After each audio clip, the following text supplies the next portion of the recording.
Hello students, welcome to our YouTube channel your BSc guide. आज के इस वीडियो में हम BA BSc fourth semester mathematics को पढ़ रहे हैं, जिसकी सेकंड बुक मैंने स्टार्ट की हुई है मैकेनिक्स।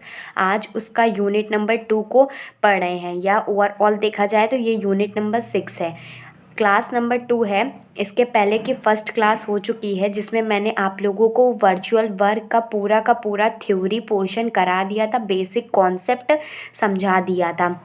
आज इसका पार्ट 2 होने वाला है वर्चुअल वर्क का।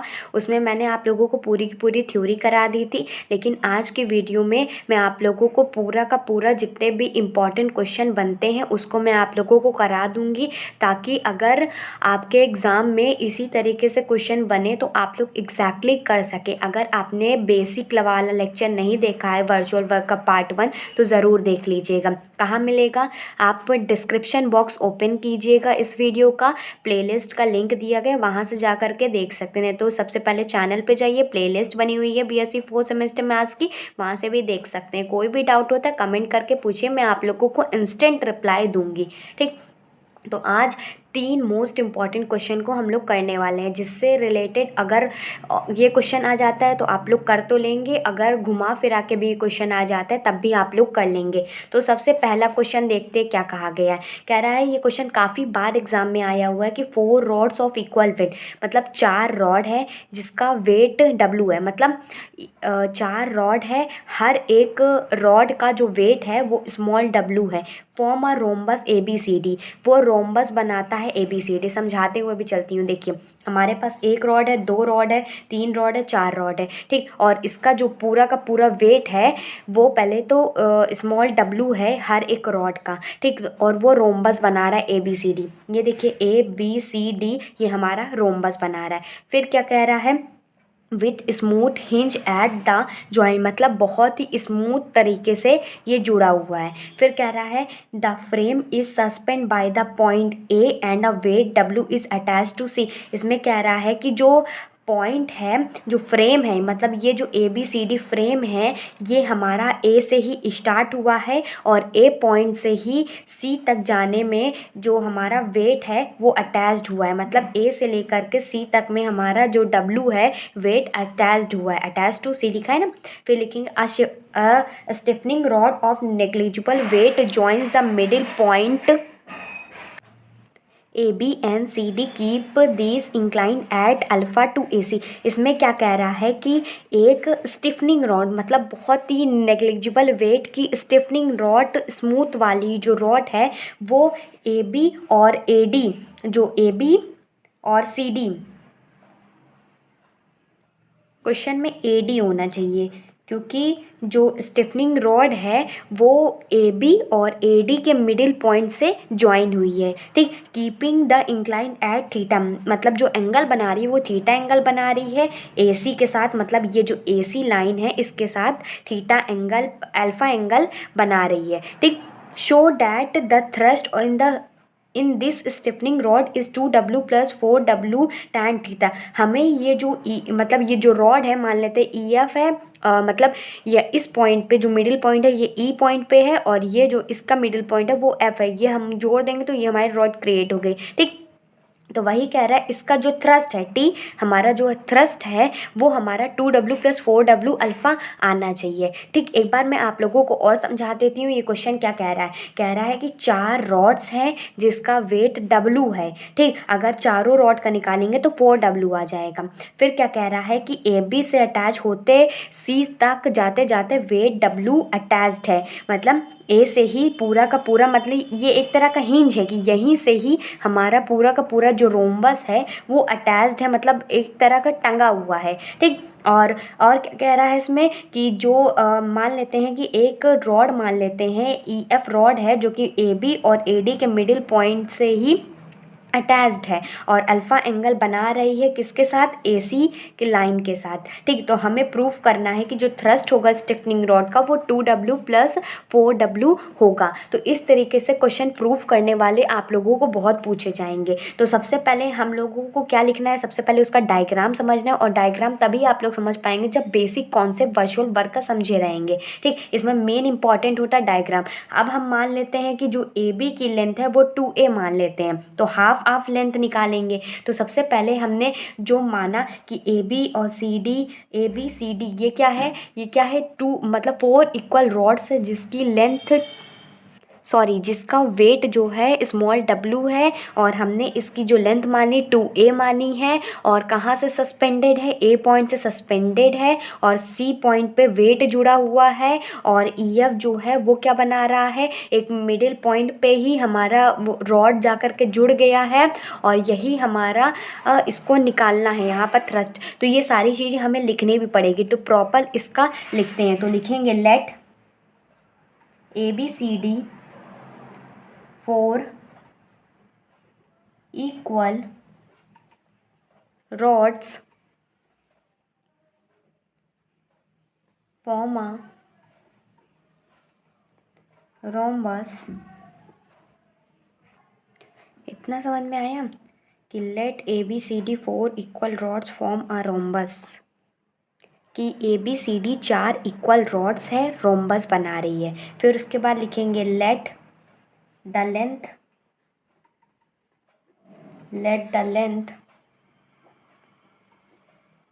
of the rods 2a and each weight small w, it is suspended by the point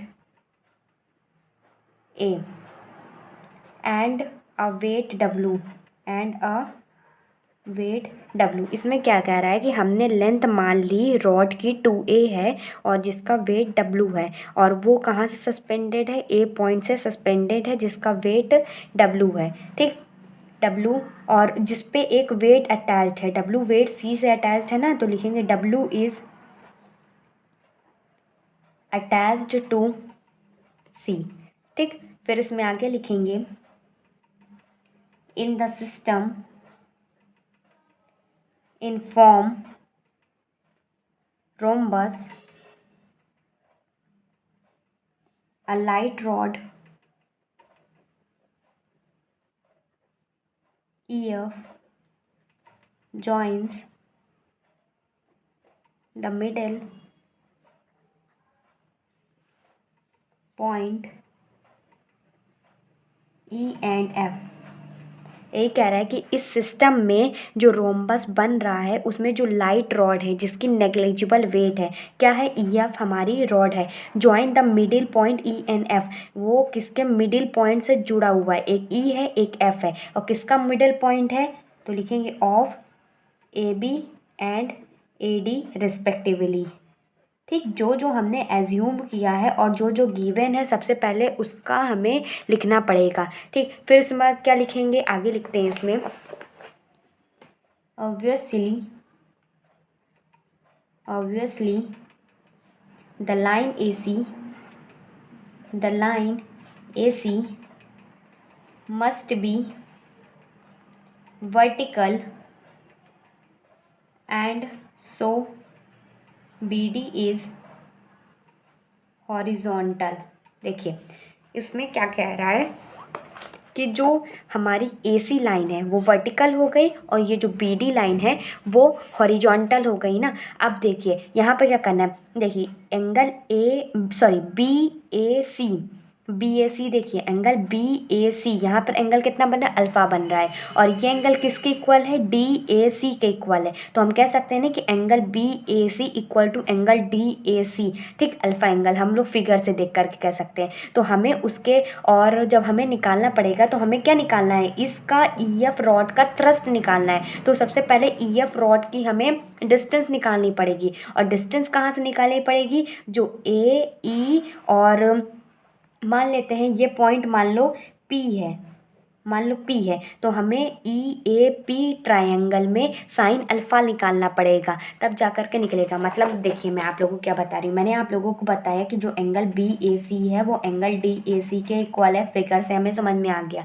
ठीक, अब यहाँ पर देखिए मैं छोटा सा फिगर समझा देती हूँ कि ये हमारा ई है और ये हमारा ए है, ये पी है देखिए, और ये हमारा अल्फ़ा एंगल बना रहा है। अगर हम इसमें क्या लगाते हैं, साइन अल्फ़ा लगाते हैं, हमें क्या निकालना है, हमें चाहिए ई एफ की वैल्यू। क्या चाहिए, हमें ई एफ की वैल्यू चाहिए। तो अगर हमें आधा और आधा निकाल लेंगे, अगर इस ट्राइंगल से, ये ट्राइंगल से इसका आधा निकालेंगे तो इसका दुगना कर देंगे तो हमें ई एफ की वैल्यू नहीं निकल जाएगी। तो सबसे पहले लिखेंगे कि अगर हम इसमें यहाँ पर लिख लीजिए कि ई एफ की वैल्यू निकालना है तो वो कितनी हो जाएगी। देखिए ट्राइंगल ए पी ई में ये एंगल अल्फ़ा है तो हम साइन अल्फ़ा लगाते हैं, वो होता है ई पी अपॉन ए ई हो जाएगा। क्या है, मैंने देखा बताया ना, ई पी और अपॉन ए ई।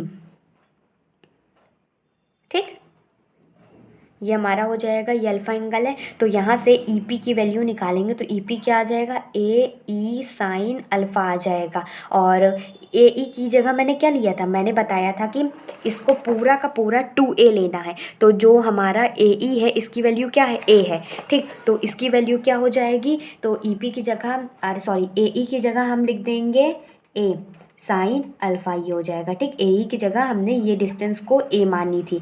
ठीक, तो हमारे पास जो ई एफ की वैल्यू आ जाएगी, ई एफ तो पूरा है तो ई पी का अगर हम दुगना कर दें तो वो हमारा आ जाएगा कि नहीं, ए साइन अल्फ़ा, वो हमारा ई एफ आ जाएगा। देखिए आप लोगों को एक बार और समझा देती हूँ। मैंने क्या किया है कि ये जो ट्राइंगल था, हमने देखा कि जो एंगल बी ए सी इक्वल है डी ए सी के। ठीक, तो अगर हम ये वाला ट्राइंगल है, इस पॉइंट को पी पॉइंट मान ले, तो angle in triangle A E P में अगर साइन अल्फ़ा लगाएंगे तो ये ई पी डिवाइडेड बाई ए ई नहीं हो जाएगा, और ए ई की जगह पे हमने ए रख दिया है। ठीक, और हमें ई एफ निकालना है तो ई पी निकल आएगा, तो इसका दुगना कर देंगे तो हमारा ई एफ भी निकल आएगा। बस वही चीज़ मैंने लगाया हुआ है और ये सॉल्व हो गया। ठीक, तो ई एफ की क्या वैल्यू आ गई, वो आ गई 2a साइन अल्फ़ा आ गई। ठीक, अब हम इसी तरीके से ए सी की भी वैल्यू निकाल सकते हैं। कैसे निकाल सकते हैं ए सी की वैल्यू, ये देखिए अगर हम ये पूरे ट्राइंगल में देखें तो अगर हमें ओ ए की वैल्यू पता चल गई तो उसका दुगना कर देंगे तो ओ सी की वैल्यू निकल आएगी। तो एक बार मैंने समझा दिया है, अब इसको जल्दी जल्दी कर देती हूँ। ठीक, ए सी क्या आ जाएगा हमारा, देखिए ए सी मैंने अभी आप लोगों को बताया, तो हमें ओ ए निकालना पड़ेगा। तो ओ ए निकालने के लिए इसी, अगर हम ये वाले ट्राइंगल में देखें ओ ए, ये देखिए ओ ए और ए बी वाले ट्राइंगल में देखिए, in triangle A O B में तो अगर हम कॉस अल्फ़ा लगा दें, देखिए अगर ट्राइंगल ए ओ बी में कॉस अल्फ़ा लगा दें तो वो हो जाएगा ए ओ अपॉन ए बी हो जाएगा। तो यहाँ से हमें ए ओ की तो वैल्यू चाहिए थी ना, वो हो जाएगा ए बी कॉस अल्फ़ा हो जाएगा। और ए बी क्या, ए बी की वैल्यू थी 2a, ये मतलब ये 2 हो गया, a हो गया, और ये कॉस अल्फ़ा हो जाएगा। ठीक, ये ए ओ की वैल्यू हो गई। अब हमें ए सी निकालना है तो 2a ओ करना पड़ेगा, तो 2 इंटू 2a कॉस अल्फ़ा हो जाएगा। तो ए सी की वैल्यू, ए सी की वैल्यू कितना आ गई, ए सी की वैल्यू आ गई 2 2 ज़ा 4a कॉस अल्फ़ा हो जाएगी। ठीक, और ए ओ की वैल्यू क्या हो जाएगा, 2a कॉस अल्फ़ा हो जाएगा। फिर मैं आप लोगों को समझा देती हूँ एक बार। देखिए मैंने क्या किया, ए ओ बी ट्राइंगल में क्या किया, कॉस अल्फ़ा लगाया। कॉस अल्फ़ा लगाएंगे तो ए ओ और अपॉन ए बी हो जाएगा। ठीक, तो यहाँ से ओ ए की वैल्यू निकाल लेंगे या ए ओ की वैल्यू निकालेंगे तो ए बी कॉस अल्फ़ा हो गया। और हम देखा है कि जो ए बी की वैल्यू है वो क्या है, देखिए ए बी क्या है, हमने लिया था 2a लिया था ना, इसीलिए यहाँ पर हमने 2a कॉस अल्फ़ा कर दिया। और हमें ए सी निकालना है, ए सी मतलब ये पूरा। ठीक, तो मतलब ओ ए में दुगना कर देंगे तो ए सी भी निकल आएगा। तो वही चीज़ हमने यहाँ पर करी है। तो हमें क्या निकल गया, आ गया हमारे पास ई एफ की वैल्यू निकल आई, ए ओ की वैल्यू निकल आई। तो अब लिखेंगे by the principle of virtual work, हम ये कह सकते हैं कि ये जो जितनी भी वैल्यूज़ हैं इसको हम लोग थ्रस्ट में लास्ट में क्या करते हैं, ऐड करते हैं। तो लिखेंगे थ्रस्ट, फिर डेल का साइन लगाएंगे, और जो हमारे पास सबसे पहली जो वैल्यू आई है ई एफ की वो लिखेंगे, क्या आई है 2a साइन अल्फ़ा आई है। फिर लिखेंगे W, फिर लिखेंगे डिफ्रेंशिएशन वाला साइन, फिर क्या आया 4a cos अल्फ़ा आया, 4a cos अल्फ़ा। इसी तरीके से आप लोगों को वर्चुअल वाला क्वेश्चन करना है। फिर लिखेंगे 4w लिखेंगे, फिर क्या आया 2a cos alpha, 2a cos alpha. ठीक, इसी तरह इसको सॉल्व करेंगे। ये क्या है, डेल्टा क्या है, इसको डिफ्रेंशिएट करना है। तो देख सबसे पहले देखिए ये t एज इट इज़ रख देंगे, अंदर वाला फंक्शन को डिफ्रेंशिएट करना है। तो सबसे पहले 2a तो एज इट इज़ आ जाएगा, साइन अल्फ़ा का क्या होता है cos अल्फ़ा हो जाएगा, और अल्फ़ा का इसके साथ भी हो जाएगा ना डेल्टा और अल्फ़ा, तो ये क्या हो जाएगा डेल्टा अल्फ़ा हो जाएगा। फिर अब देखिए माइनस मैंने इसलिए लगाया क्योंकि कॉस का जो अल्फ़ा का डिफ्रेंशिएशन होता है माइनस होता है। तो पहले सबसे पहले w लिख लेते हैं, फिर 4a को as it is, sine cos का होता है माइनस साइन, इसीलिए मैंने माइनस को पहले लिख दिया, और ये साइन अल्फ़ा हो गया। ठीक, और यहाँ पर क्या बचेगा -4w2a cos अल्फ़ा हो जाएगा इज इक्वल टू 0। फिर अब इसको सॉल्व करना है। अब यहाँ पर देखिए, यहाँ पर एक और चीज़ बच गई। क्या बच गई, ये डेल अल्फ़ा भी तो लिखना है, इसका भी तो यहाँ पर डेल लगेगा। देखिए मैंने बताया, क्या बताया कि आप लोगों को इसको भी सॉल्व करना पड़ेगा। तो ये हमारा डेल अल्फ़ा, अंदर भी ये मल्टीप्लिकेशन होगा और इसके साथ भी यहाँ पर डेल इसके साथ भी लगेगा। ठीक, इसके साथ भी लगेगा, तो ये हमारा डेल अल्फ़ा भी आ जाएगा। तो अब हम इसमें से डेल अल्फ़ा और 2a को कॉमन ले लेते क्योंकि सब में से आ रहा है। तो ये हो जाएगा डेल अल्फ़ा 2a, अंदर बचेगा t cos alpha minus w2 sine alpha minus 4w sine alpha is equal to 0 आ जाएगा। यहाँ से अगर हम इसकी पूरी की पूरी वैल्यू इसके डिनोमिनेटर में ले आए तो 0 हो जाएगा, और बचेगा क्या t cos alpha is equal to 2w sine alpha plus 4w sine alpha हो जाएगा। और ये हो जाएगा t cos alpha is equal to, इसमें से कॉमन ले लो 2w प्लस 4w, और साइन अल्फ़ा कॉमन आ गया। ठीक, तो यहाँ से क्या बचेगा t is equal to cos alpha को नीचे लिया तो 2w प्लस 4w, और sine alpha divided by cos alpha क्या होता है, टैन अल्फ़ा होता है ना, sine alpha divided by cos alpha is equal to tan alpha होता है, ये फॉर्मूला है। ठीक, तो ये हमारा प्रूफ हो गया। होप आप लोगों को एक बार में समझ में आ गया होगा, नहीं समझ में आया तो 2 बार रिपीट करके देखिए, बहुत ही सिंपल तरीके से मैंने समझा दिया है। अब नेक्स्ट क्वेश्चन देखते हैं।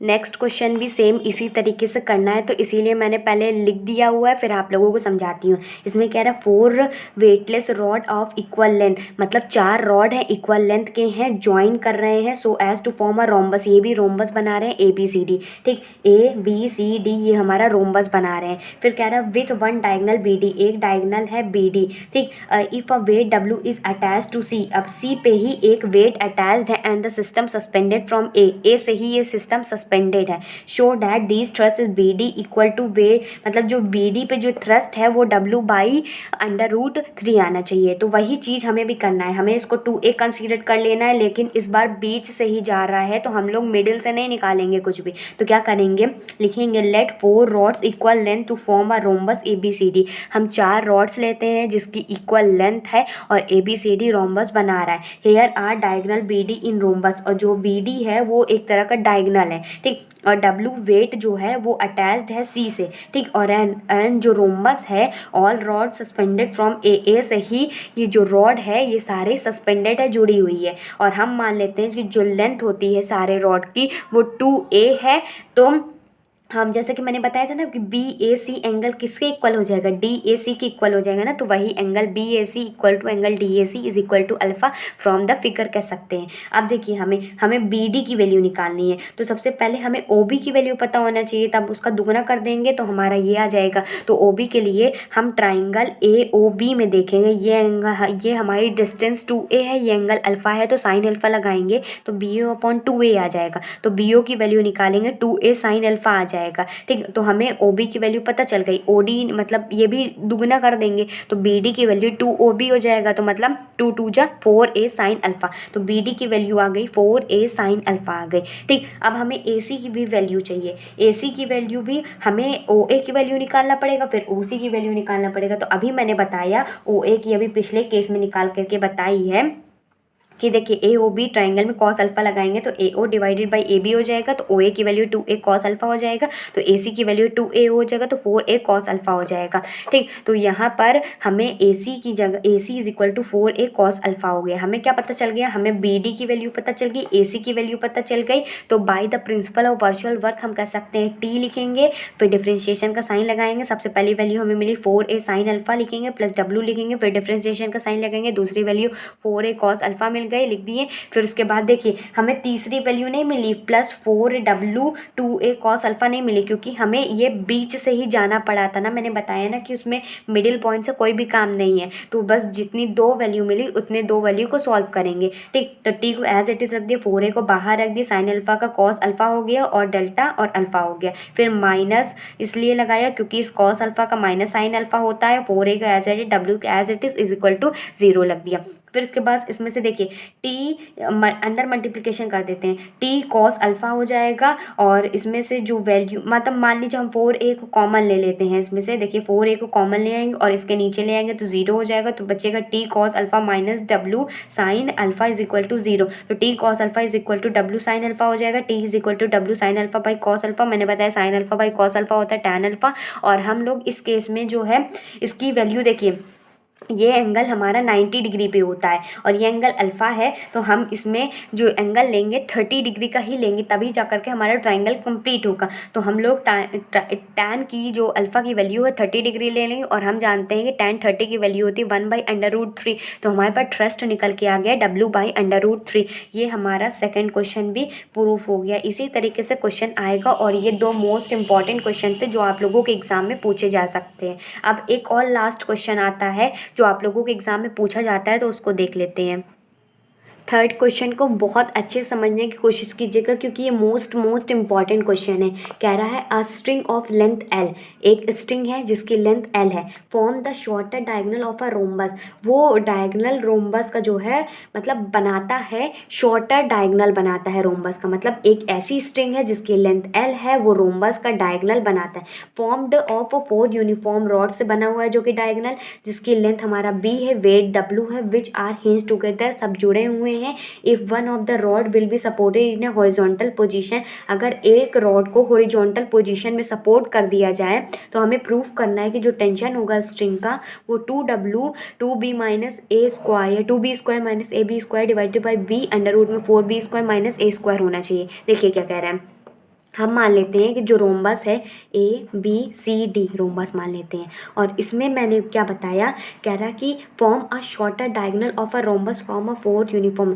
एक हमारा ये जो BD है ये क्या है, डायगोनल है। आप लोगों को पहले लिखवा देती हूँ फिर समझाती हूँ। देखिए लिखा क्या है, कह रहा है लेट, हम ये मत लिखिएगा, ये थोड़ा सा गलत हो गया था। Let ABCD is a rhombus, हमने माना कि जो ABCD है वो रोम्बस है, फॉर्म्ड ऑफ 4 यूनिफॉर्म रॉड, जो कि 4 यूनिफॉर्म रॉड से बनी हुई है। ईच ऑफ लेंथ B, मतलब हर एक रॉड की जो लेंथ है वो B है। ठीक, एंड वेट W, जैसे कि क्वेश्चन में कहा गया है, तो जो क्वेश्चन में सबसे पहले कहा जाएगा उसको सबसे पहले लिखेंगे। फिर कह रहा है let AB is joined let AB is joined with a horizontal rod. जो AB है क्या है, AB क्या कह रहा है, let AB is joint with a horizontal rod and BD point is joint with a string.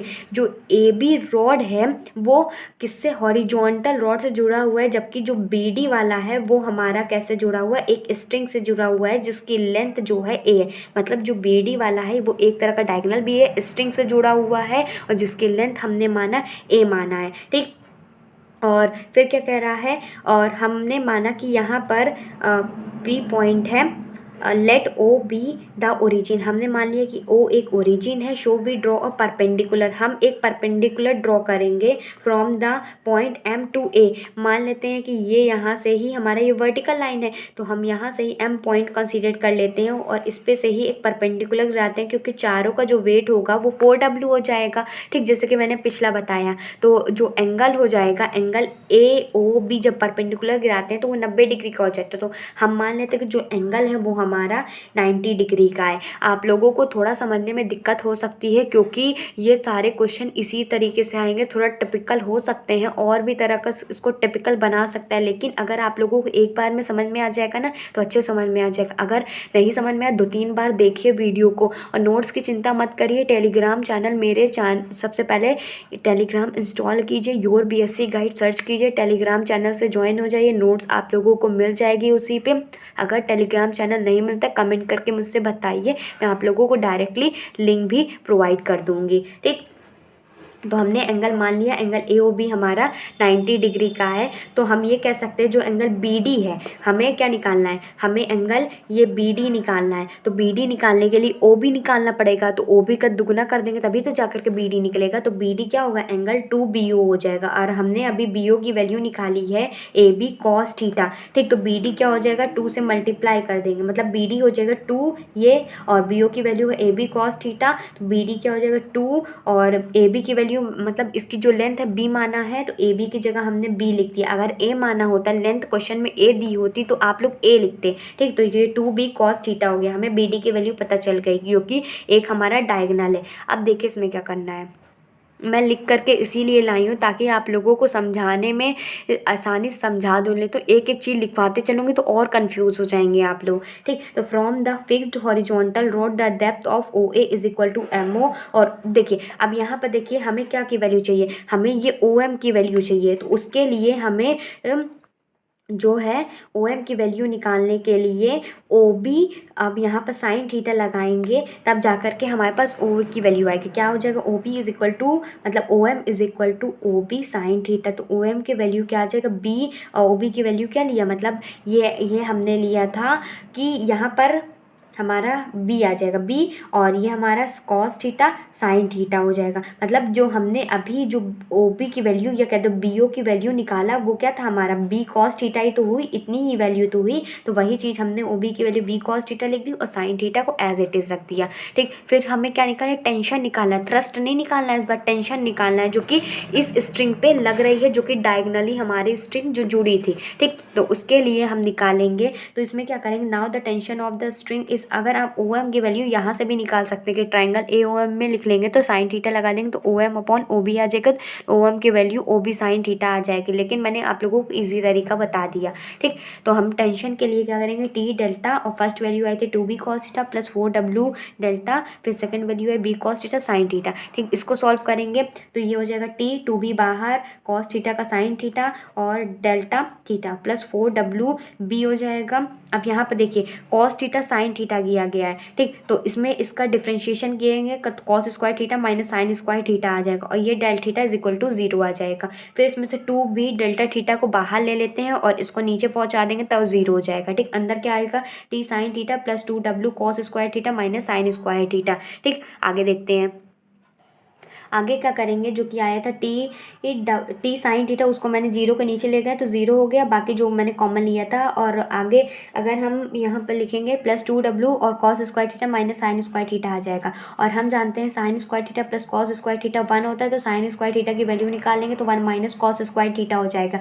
और साइन थीटा की वैल्यू आगे यूज़ होगी तो इसीलिए अभी निकाल लेते हैं, जो कि आ जाएगा अंडर रूट में 1 माइनस कॉस स्क्वायर थीटा। ठीक, फिर उसके बाद ये हो जाएगा T sine theta plus 2W, और इसके अंदर वैल्यू रख देते कॉस स्क्वायर थीटा को एज इट इज रख देते हैं, साइन स्क्वायर थीटा की जगह 1 माइनस कॉस स्क्वायर थीटा लिख देते हैं। फिर इसके बाद T sine theta plus 2W, फिर अंदर देखिए इसको सॉल्व करेंगे तो cos square theta 2 cos square theta हो जाएगा, माइनस 1 हो जाएगा इज इक्वल टू 0। और देखिए T की वैल्यू निकालेंगे तो ये प्लस वाला था उधर चला जाएगा तो माइनस का 2W 2 cos square theta minus 1 हो जाएगा, और T साइन थीटा को डिवाइड में ले आए। फिर उसके बाद क्या करेंगे, जो स्ट्रिंग में टेंशन आएगा वो इज इक्वल टू, देखिए अब इसको प्लस में कन्वर्ट करना है तो 2W को लिख दिए। अब ये 2 कॉस स्क्वायर थीटा माइनस 1 था ना, तो इसको प्लस बनाने के लिए 1 माइनस 2 कॉस स्क्वायर थीटा कर देंगे और डिवाइडेड बाय साइन थीटा। ठीक, इसको आगे सॉल्व करेंगे तो 2W 1 minus 2 cos square theta, और साइन थीटा की जगह हम क्या रख देंगे 1 माइनस कॉस स्क्वायर थीटा को रख दिया। फिर उसके बाद क्या करना है, देखिए मैंने आप लोगों को बताया था OB की वैल्यू क्या था, B cos थीटा थी,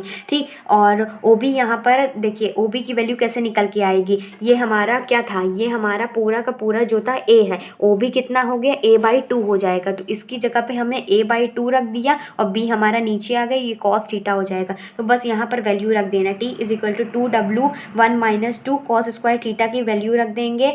cos स्क्वायर थीटा ना, cos थीटा की वैल्यू A/2 भी हो जाएगा। तो cos स्क्वायर थीटा की वैल्यू मतलब AB² 4B² हो जाएगा, A² 4B²। 2 से 2 कैंसिल आउट कर देंगे और साइन थीटा की वैल्यू रख देंगे, क्या रख देंगे, 1 - A² 4B²। इसी तरीके से ये भी आ जाएगा। फिर उसके बाद आगे सॉल्व करेंगे, आगे सॉल्व करने के बाद ये आ जाएगा T = 2W और ऊपर इसको एलसीएम लेकर के सॉल्व करेंगे, 2B² - A² 2B²। Under root में इसका एलसीएम लेंगे तो 4B² नीचे आएगा, 4B² - A² आ जाएगा। सॉल्व करने के बाद फाइनली हमारे पास ये प्रूफ हो जाएगा। तो ये 3 ऐसे इंपॉर्टेंट क्वेश्चन थे जो आप लोगों के एग्जाम में आ सकते हैं। अगर एक बार में नहीं समझ में आए, वीडियो को रिपीट करके देखिए, कई बार देखिए, आप लोगों को ज़रूर समझ में आ जाएगा, ठीक। अगर आपको नहीं पता है तो मेरे हर शाम में वीडियो आती है, शाम को 6 बजे आती है, मैथ्स की क्लासेस रेगुलरली चलेगी और आप लोगों का कोर्स टाइम से पहले ही कंप्लीट हो जाएगा। नए हैं तो चैनल को सब्सक्राइब कर लीजिए, क्योंकि मैं आप लोगों को सारा BSc का कंटेंट, मैथ्स, फिजिक्स, केमिस्ट्री सब कुछ पढ़ाती हूँ।